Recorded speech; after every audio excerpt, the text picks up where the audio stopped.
Good morning friends. આજે આપણે આવી ગયા છે કંઈક નવું શીખવા માટે.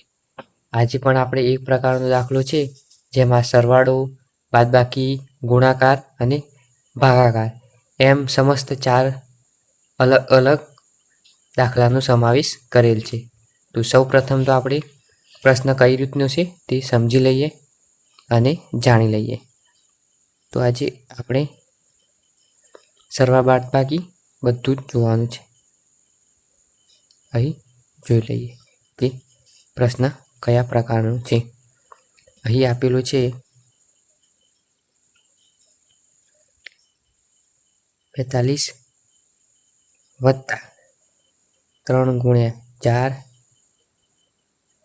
ભાગા 2 ઓછા કાઉન્ટમાં 2 વત્તા 3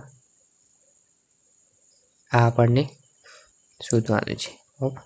8 બરાબર. કંઈક આ પ્રકારનો દાખલો આપણને ગણવા માટે આપેલ છે.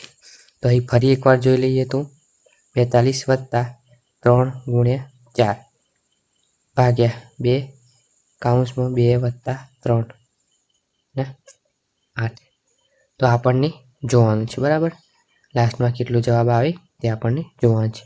અહીં માટે અહીં સૌ પ્રથમ તો જોઈ લઈશું કે આ કયા પ્રકારનું છે અને કેવી રીતે ગણવામાં આવેલું છે. બરાબર. અહીંયા ગુણાકાર સોરી. તો અહીં સૌ પ્રથમ તો 4 પ્રકારના દાખલા હોય તો શરૂઆત ભાગાકારથી થાય. તો તે જ રીતે આપણે આગળ વધશું અને સ્ટેપ બાય સ્ટેપ દાખલા જોઈ લઈશું. જે સૌથી સરળ હોય તે આપણે પતાવી દઈશું. સૌ પ્રથમ તો અહીં લખશું 42 વત્તા 3 ગુણ્યા 4 ભાગ્યા 2.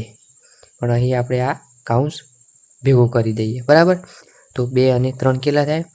2 અને 3 કેટલા થાય? 4, 5, 6. 3 પછી 4 અને 5 બે ઉમેરવાના છે એટલે અહીં 5 આવે છે ગુણ્યા અહીંયા 8 આવે છે. એક સ્ટેપ ભેગું કર્યું. પણ હવે આગળ જોશું આપણે નેક્સ્ટ સ્ટેપમાં. તો અહીં આપેલું છે 42 વત્તા 3 ગુણ્યા 4 ભાગ્યા 2. બરાબર. તો અહીં આપણે નવો દાખલો જોઈશું. પણ અહીં પહેલાં આપણે આ બંનેનો ગુણાકાર કરી લઈએ. બરાબર બાળકો. તો એ બંનેનો ગુણાકાર થાય 40 થાય. 8 પંચા 40. બરાબર બાળકો. હવે આપણે નાની રકમ બની ગઈ છે. તો ફરી એક સ્ટેપ આગળ લેશું અને એક બે સંખ્યાનું જે ગુણાકાર, ભાગાકાર, બાદબાકી કે સરવાળો થતો હશે તે કરશું અને આગળ વધશું. તે જ રીતે અહીં આપણે લખશું 42 વત્તા 3 ગુણ્યા 4 ભાગ્યા 2 ઓછા 40. આ સ્ટેપમાં કાંઈ નથી થયું. પણ હવેના સ્ટેપમાં આ બંનેને ભાગાકાર કરશું. તો 4નો 2 વડે ભાગવાથી તો જવાબ આપણને કેટલો મળે બાળકો? તો જવાબ આપણને મળશે 2. કેટલા મળશે બાળકો? તો જવાબ આપણને મળશે 2. તો નેક્સ્ટ સ્ટેપ લઈએ આપણે. તો અહીં આવશે 42 ગુણ્યા 42 વત્તા 3 અને આ ભાગવાથી આપણને જવાબ મળે છે 2. બરાબર. આ 2 એનો જવાબ છે. ઓછા 40 ના 40. ફરી એક નેક્સ્ટ સ્ટેપ. હવે આપણે ગુણાકાર લઈ લઈશું. બરાબર. તો અહીંયા સ્ટેપમાં બનશે તો 4 આ બંનેનો ગુણાકાર કરશો. હવે તો 3 ને 2 6 થાય. કેટલા થાય? 3 દુ 6 થાય. 3 ગુણ્યા 2 બરાબર 6 જવાબ મળે. બરાબર. તે જ રીતે અહીંયા આવશે -40. હવે ફરી એક નેક્સ્ટ સ્ટેપ લઈશું.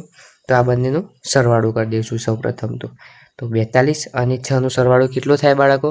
તો 42 પછી 43, 44, 45, 46, 47 અને 48. બરાબર બાળકો. તો 42 વત્તા 6 બરાબર 48 જવાબ મળે. કેટલો મળે બાળકો? તો 48 મળે. 48 ઓછા 40 વધ્યા. બરાબર. તો હવે આપણે જોઈ લઈશું કે 48માંથી 40 છે ને તે ઓછાકાર કરીશું. તો આપણને લાસ્ટમાં જવાબ કેટલો મળે છે તે આપણે જોઈ લઈશું. તો અહીં આપેલું છે 48 ઓછા 40.